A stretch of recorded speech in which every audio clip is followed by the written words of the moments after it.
ಸಂಸದ ಅನಂತಕುಮಾರ್ ಹೆಗಡೆ ಈ ರೀತಿಯ ದುಬಾರಿ ಹೇಳಿಕೆಗಳನ್ನು ಕೊಡ್ತಾ ಇರೋದು ಇದೇ ಮೊದಲಲ್ಲ. ಈ ಹಿಂದೆಯೂ ಕೂಡ ಸಾಲು ಸಾಲು ಹೇಳಿಕೆಗಳನ್ನು ಕೊಟ್ಟಿದ್ರು. ಈಗ ಮತ್ತೊಮ್ಮೆ ಅದೇ ರೀತಿಯ ವಿವಾದಾತ್ಮಕ ಹೇಳಿಕೆ. ಇದೇ ಹೇಳಿಕೆಯ ವಿಚಾರಕ್ಕೆ ಸಂಬಂಧಪಟ್ಟಂತೆ ಆಡಿದ ಮಾತಿಗೆ ಬದ್ಧವಾಗಿರಲಿಕ್ಕೆ ಹೆಗಡೆ ನಿರ್ಧಾರವನ್ನು ಮಾಡಿದಾರಂತೆ. ಭುಗಿಲೆದ್ದಿರುವ ಹಿಂದುತ್ವದ ಅಲೆಯನ್ನೇ ಅಸ್ತ್ರವನ್ನಾಗಿಸಲಿಕ್ಕೆ ಪ್ಲಾನ್ ಅನ್ನು ಮಾಡಿಕೊಂಡಿದ್ದಾರಂತೆ. ನಾಳೆ 3 ತಾಲೂಕುಗಳ ಕಾರ್ಯಕರ್ತರ ಜೊತೆಗೆ ಸಂಸದರ ಸಭೆ ಇದೆ. ಹಳಿಯಾಳ, ಜೋಯಿಡಾ, ದಾಂಡೇಲಿ ಕಾರ್ಯಕರ್ತರ ಜೊತೆಗೆ ಸಭೆ ಇರುವಂತಹದ್ದು. ನಾಡಿದ್ದು ಬೆಳಗಾವಿ ಜಿಲ್ಲೆಯ ಕಿತ್ತೂರು, ಖಾನಾಪುರ ತಾಲೂಕಿಗೂ ಕೂಡ ಭೇಟಿಯನ್ನು ಕೊಡ್ತಾ ಇದ್ದಾರೆ. ನೋಡಿ, ಸಂಸದ ಅನಂತಕುಮಾರ್ ಹೆಗಡೆ ಅವರು 6 ಬಾರಿ ಸಂಸದರಾಗಿ ಆಯ್ಕೆಯಾಗಿರುವಂತಹದ್ದು. ಈ ಬಾರಿ ಚುನಾವಣಾ ರಾಜಕಾರಣದಿಂದ ಹಿಂದೆ ಸರಿತಾರೆ, ಎಲೆಕ್ಷನ್ಗೆ ಸ್ಪರ್ಧೆ ಮಾಡಲ್ಲ ಅನ್ನುವಂತಹ ವಿಚಾರ ಇತ್ತು. ಬಟ್ ಏಕಾಏಕಿಯಾಗಿ 4 ವರ್ಷಗಳ ಬಳಿಕ ಪ್ರತ್ಯಕ್ಷರಾಗಿದ್ದಾರೆ.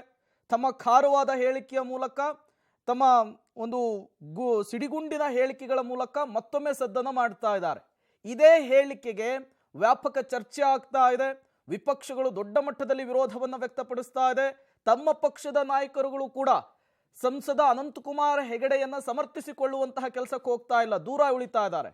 ಇಂತಹ ಸಂದರ್ಭದಲ್ಲೇ ಅನಂತಕುಮಾರ್ ಅವರ ಈ ಹೇಳಿಕೆಗೆ ಯಾವ ನಿರ್ಧಾರಕ್ಕೆ ಬರ್ತಾರೆ, ಕ್ಷಮೆಯಾಚನೆಯನ್ನು ಏನಾದ್ರು ಮಾಡ್ತಾರಾ ಅನ್ನುವಂತಹ ಮಾತುಗಳು ದೊಡ್ಡ ಮಟ್ಟದಲ್ಲಿ ಚರ್ಚೆ ಆಗ್ತಾ ಇತ್ತು. ಆ ವಿಚಾರಕ್ಕೆ ಸಂಬಂಧಪಟ್ಟಂತೆ ಒಂದಿಷ್ಟು ಮುನ್ಸೂಚನೆಗಳು ಸಿಗ್ತಾ ಇದೆ. ಯಾವುದೇ ಕಾರಣಕ್ಕೂ ತಮ್ಮ ಹೇಳಿಕೆಯಿಂದ ಹಿಂದೆ ಸರಿಯುವ ಪ್ರಮೇಯ ಇಲ್ಲ ಅನ್ನೋದನ್ನ ಮತ್ತೊಮ್ಮೆ ಮಗದೊಮ್ಮೆ ಒತ್ತಿ ಒತ್ತಿ ಸ್ಪಷ್ಟವಾಗಿ ಅನಂತಕುಮಾರ್ ಹೆಗಡೆ ಅವರು ಸ್ಪಷ್ಟಪಡಿಸ್ತಾ ಇರುವಂಥದ್ದು.